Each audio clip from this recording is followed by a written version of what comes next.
Islam Familia back at Barkleybey.university. This is a video just designated for the people that are so proud to be black and want to push the black token. Black lives matter, black power.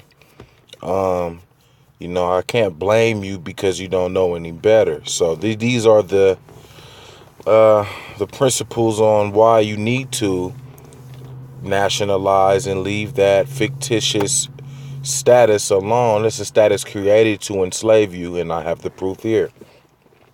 Scott versus Sandford. Gonna look into this case. Supreme Court case. Upon a writ of error to a circuit court of the United States, the transcript of the record of all the proceedings in the case is brought before the court and is open to inspection and revision. When a plea to the jurisdiction and abatement is overruled by the court upon demurrer, and the defendant pleads in bar, and upon these pleas the final judgment of the court is in his favor. If the plaintiff brings a writ of error, the judgment of the court upon the plea and abatement is before this court, although it was in favor of the plaintiff. And if the court erred in overruling it, the judgment must be reviewed or reversed, and a mandate issued to the circuit court to dismiss the case for want of jurisdiction. Number 3, in the circuit courts of the United States, the record must show that the case is one in which, by the Constitution and laws of the United States, the court had jurisdiction.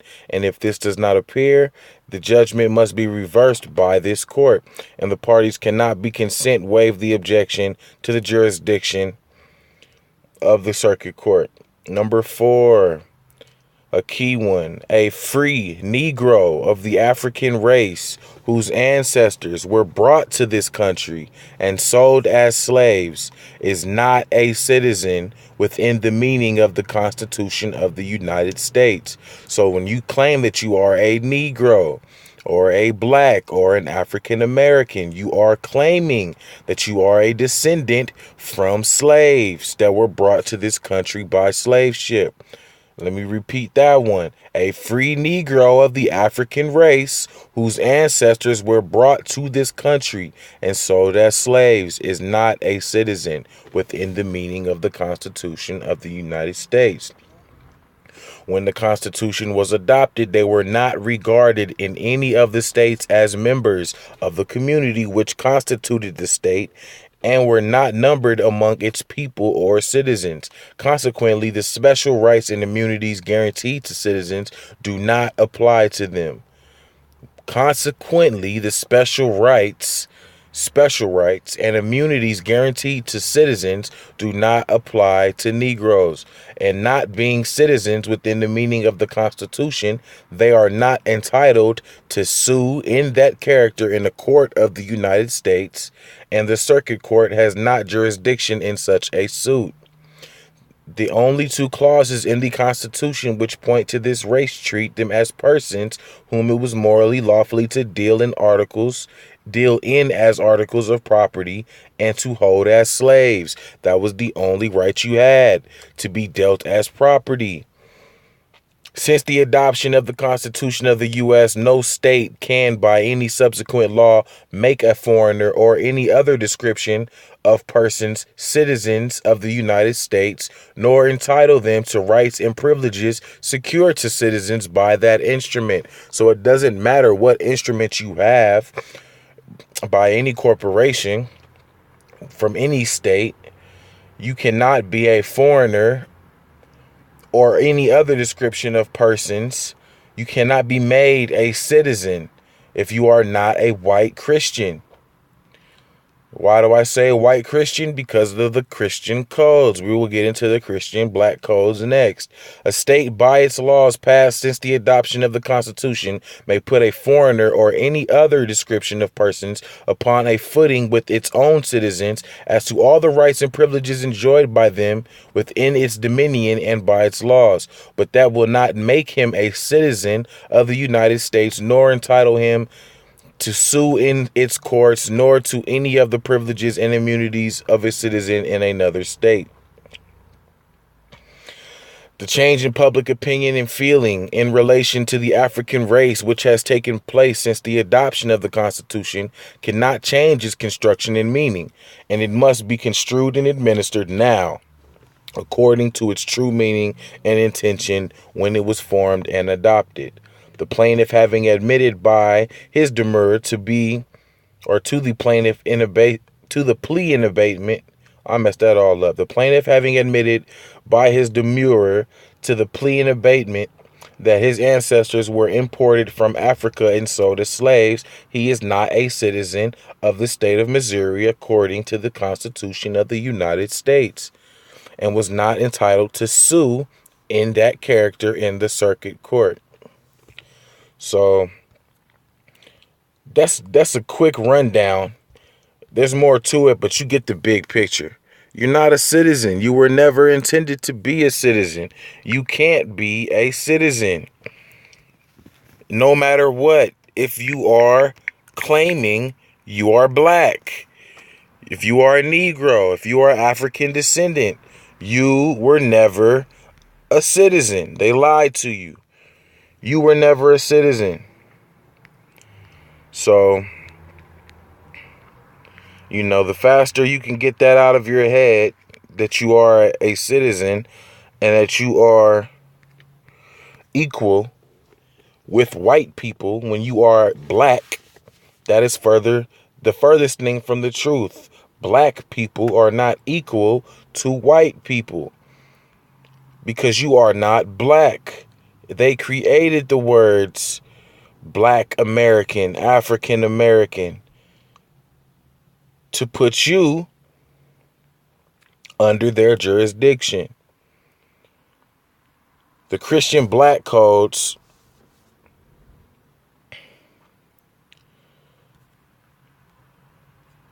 we can go. The Christian black codes or black Christian slave codes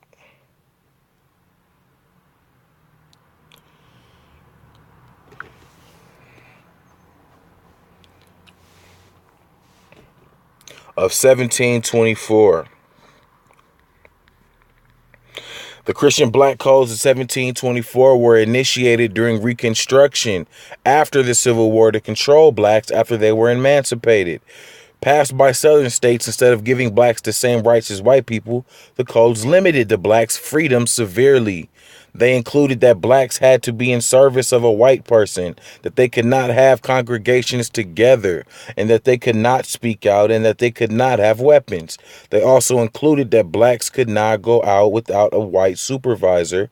Thus, blacks had to take on the religions and holidays and gods of their white superiors.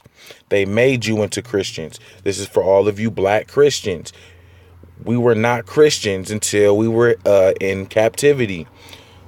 These same black codes were said to have been made null and void with the ratification of the 13th Amendment in 1865, although many southern states adopted black codes to keep former slaves from voting and imposed other restrictions.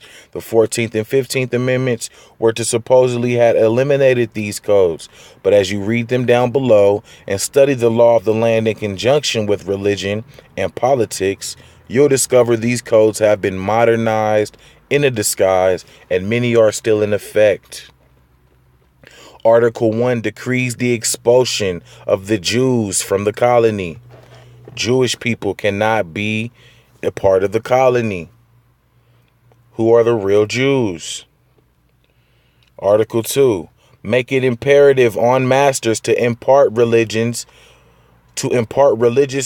instruction to their slaves. So they are forcing you to be Christians. Article 3 permits the exercise of the Roman Catholic's creed only. Every other mode of worship is prohibited. You cannot pray to your own God. You cannot bring your religion into their corporation. In Article 4, Negroes placed under the direction or supervision of any other person than a Catholic are liable to confiscation. So if you are owned by someone that is not a Catholic Christian, If you are not owned by a Christian or a Catholic, you will be confiscated. Sundays and holidays are to be strictly observed. All Negroes found at work on these days are to be confiscated. Article 6. We forbid our white subject of both sexes to marry with the blacks, under penalty of being fined and subjected to some other arbitrary punishment. We forbid all curates, priests, or missionaries of our secular or regular clergy, and even our chaplains in our Navy, to sanction such marriages. We also forbid all of our white subjects, even the manumitted or freeborn blacks, to live in a state of concubinage with slaves. Should there be any issue from this kind of intercourse, it is our will that the person so offending and the master of the slave should pay each a fine of 300 livres. Should said issue be the result of concubinage or of the master of his slave, said master shall not only pay the fine, but be deprived of the slave and of the children, who shall be adjudged to the hospital of the locality, and said slave shall forever be incapable of being set free. It will be a slave forever after that.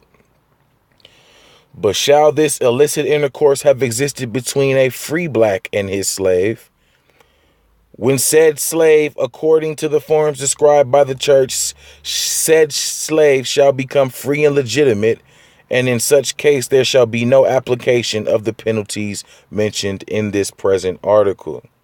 Article 7. The ceremonies and forms prescribed by the ordinance of Blois and by the edict of 1691 for marriage shall be observed both with regard to free persons and slaves.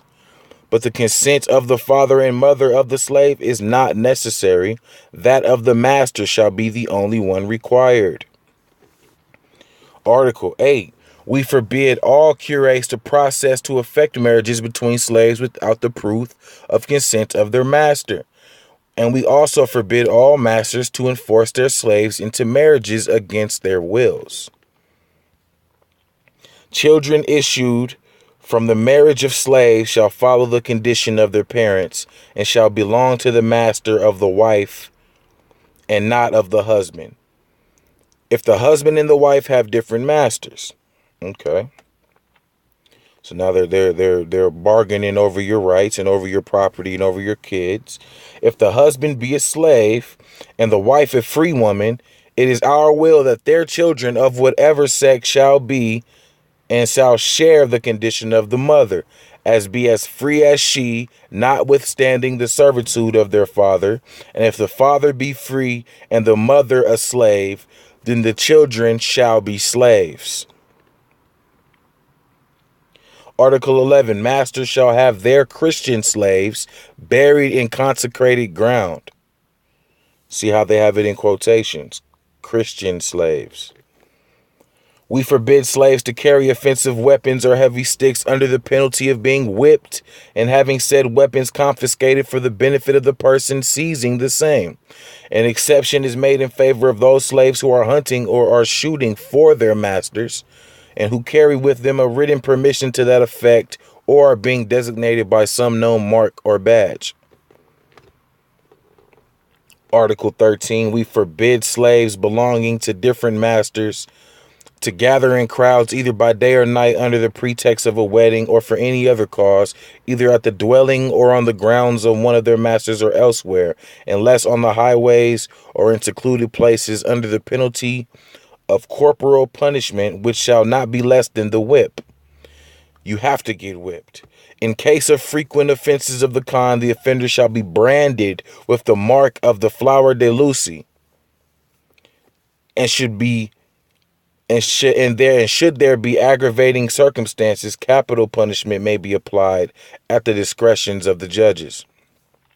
We command all of our subject, be they officials or not, to seize offenders, to arrest and conduct them to prison, although there should be not judgment against them.